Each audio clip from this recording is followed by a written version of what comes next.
Assalamualaikum warahmatullahi wabarakatuh. Selamat datang kembali di Sundanis Channel Pasundan.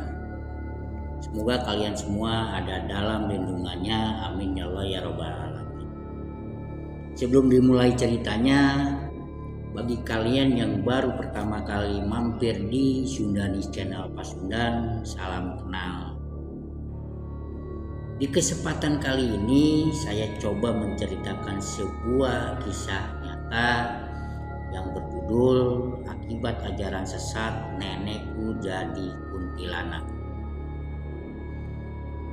Menceritakan seorang mahasiswa semester terakhir, dia berlibur ke suatu daerah, yaitu daerah Banjarsari, Jawa Barat, ke rumah kakeknya untuk menyelesaikan sebuah karya tulis.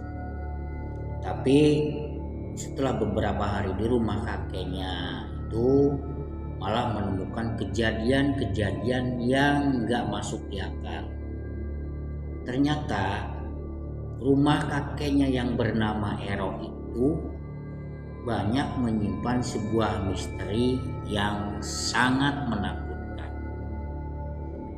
Itulah sepenggal cerita tentang yang berjudul Akibat Ajaran Sesat Nenekku Jadi Kuntilanak. Gak usah lama-lama, kita mulai saja ke cerita intinya. Bang Mahdi adalah seorang mahasiswa sebuah perguruan tinggi di Bandung. Kebetulan sudah libur kuliah. Rencananya mau liburan ke rumah kakeknya di daerah Banjarsari, Jawa Barat. Soalnya di kampung kakeknya ini suasananya sangat sejuk, asri, nyaman. Jadi cocok buat liburan dan menyelesaikan sebuah karya tulisnya. Tetapi Mahdi ini tidak seorang diri, melainkan bersama seorang temannya yang bernama Sony. Girang banget Sony ini diajak liburan ke kampung kakeknya Mahdi. Katanya dia suntuk dan bosan di kota Bandung terus. Ingin mencari suasana yang indah, sejuk, dan damai, dan jauh dari kebisingan. Di hari Sabtu, Mahdi dan Sony berangkatlah ke rumah kakeknya di Banjarsari. Kali ini mereka berdua tidak menggunakan naik bis, tetapi mereka berdua membawa sebuah motor. Lumayan jaraknya antara Bandung dan Banjarsari, lumayan jauh. Mahdi pun bergantian membawa motornya. Sekitar jam 4 sore tibalah mereka berdua di rumah kakeknya. Sesampainya Mahdi langsung mengetuk pintu rumah kakeknya. Tapi tidak ada jawaban. Karena pintunya tidak dikunci, Mahdi dan Sony pun langsung masuk ke dalam rumah.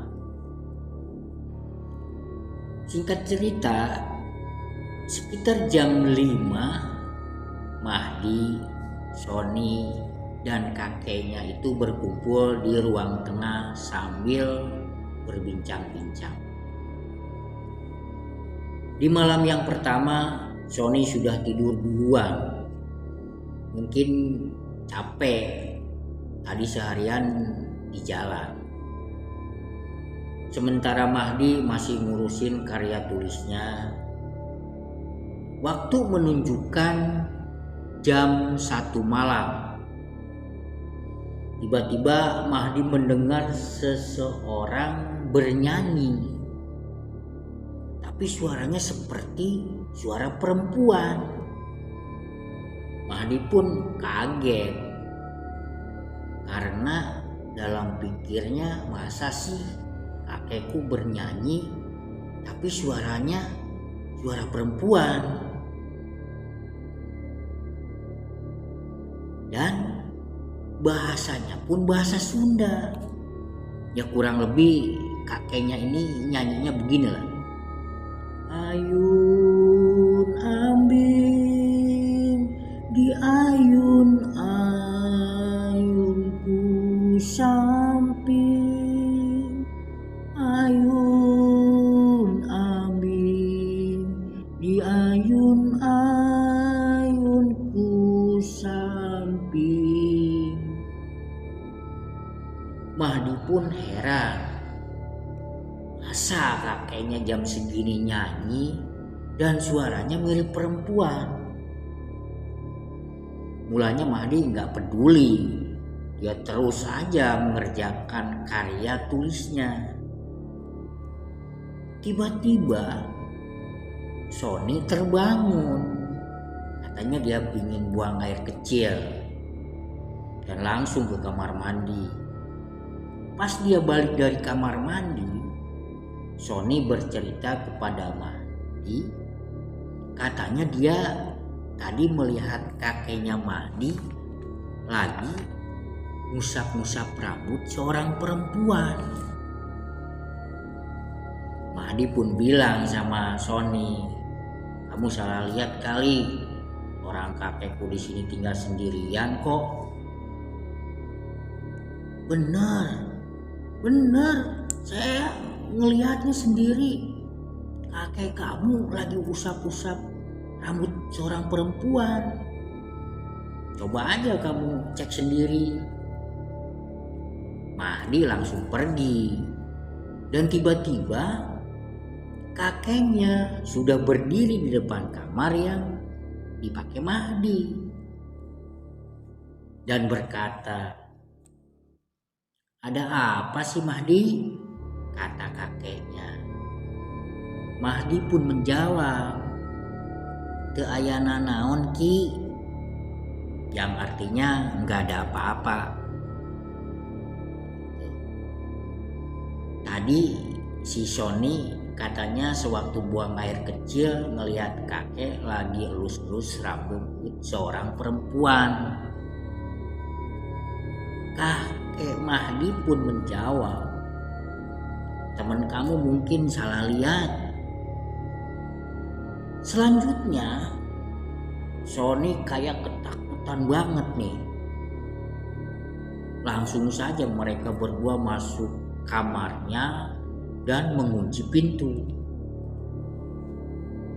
Keesokan harinya sekitar jam 8 pagi, Mahdi dan Sony berpamitan pada kakeknya yang bernama Ero untuk meminta izin kalau mereka berdua mau main ke curug yang gak jauh dari rumah kakeknya itu.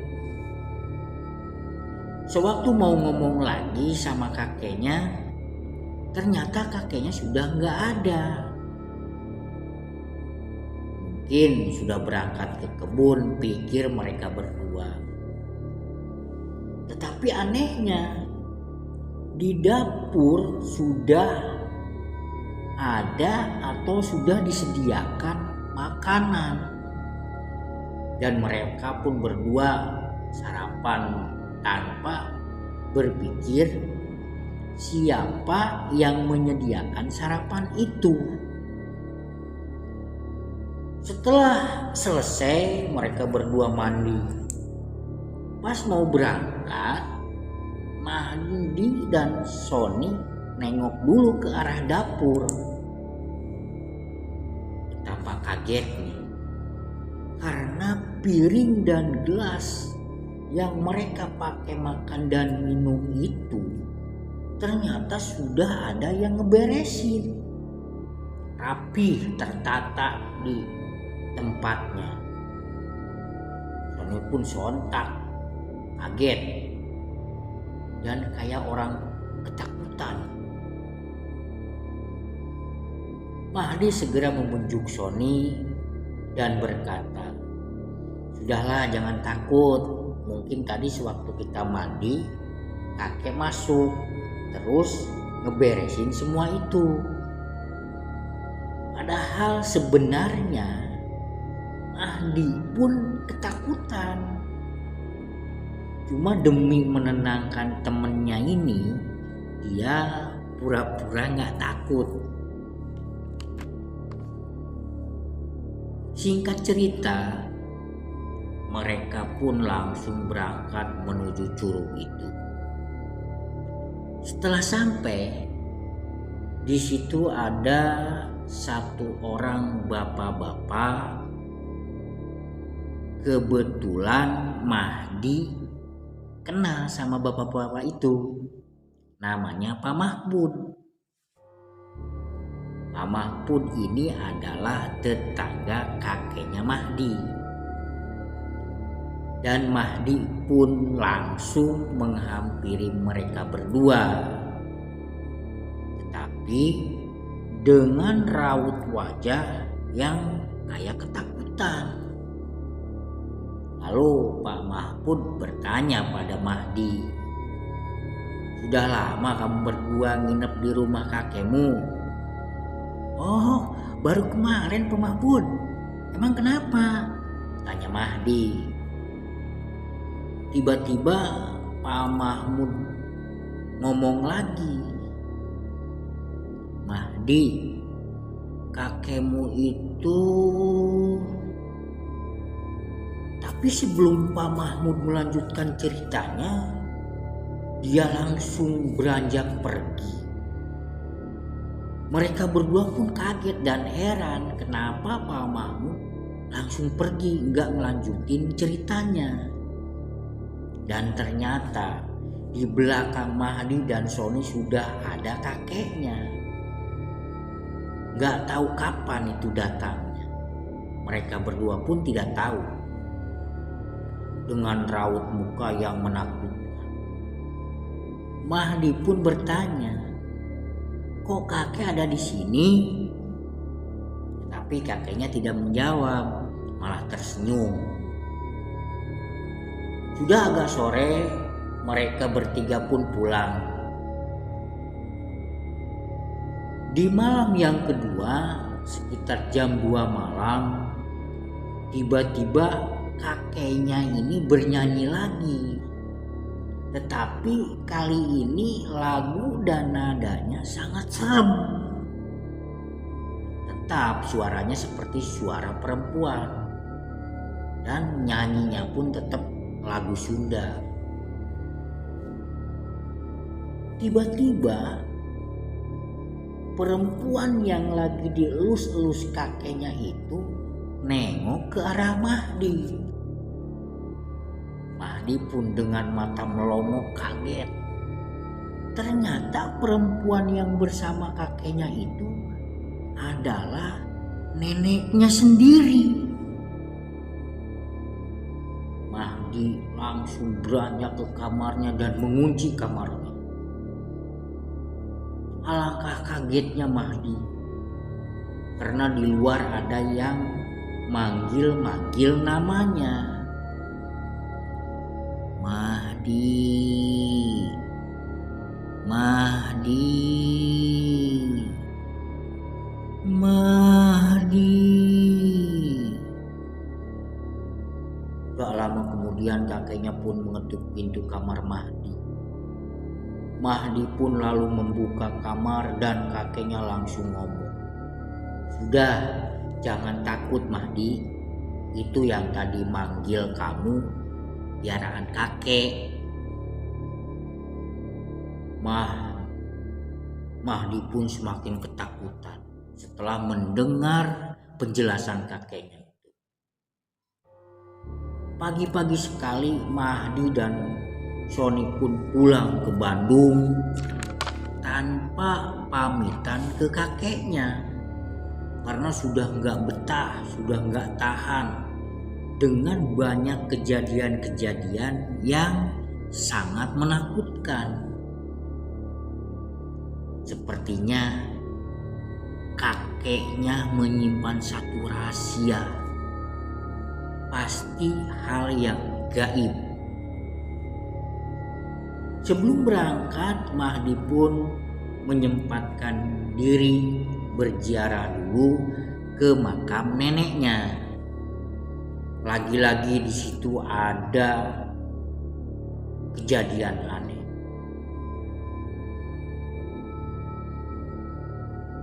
Di kuburan neneknya ini ada sebuah benda berbentuk konde yang nancap pas di pusaran neneknya.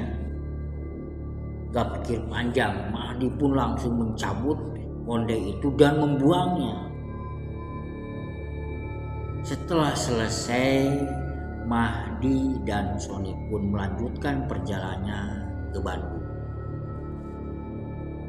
Setelah 2 bulan, tiba-tiba ada kabar bahwa kakeknya meninggal dunia. Mahdi pun menyempatkan diri melayat ke kakeknya di daerah Banjarsari, karena menurut dialah cucu yang paling disayang.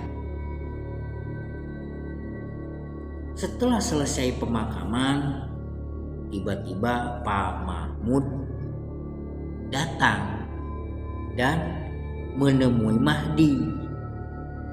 Pak Mahmud pun menjelaskan bahwa dulu kakeknya itu pernah melakukan ritual yang gak dibenarkan oleh agama, alias sesat, untuk membangkitkan mayat neneknya. Jadi yang kakek pelihara itu adalah kuntilanak neneknya Mahdi sendiri. Setelah ada kejadian itu dan kakeknya meninggal, Mahdi pun tidak pernah lagi pulang kampung dan menetap di Bandung selamanya. Cerita ini tamat. Begitulah kira-kira kisah nyata ini. Sisi baiknya ambil, sisi buruknya buang. Terima kasih telah mendengarkan di Sundanis Channel Pasundan. Semoga dapat menghibur sedikit hati kalian semuanya. Terima kasih. Assalamualaikum warahmatullahi wabarakatuh. Salam sehat.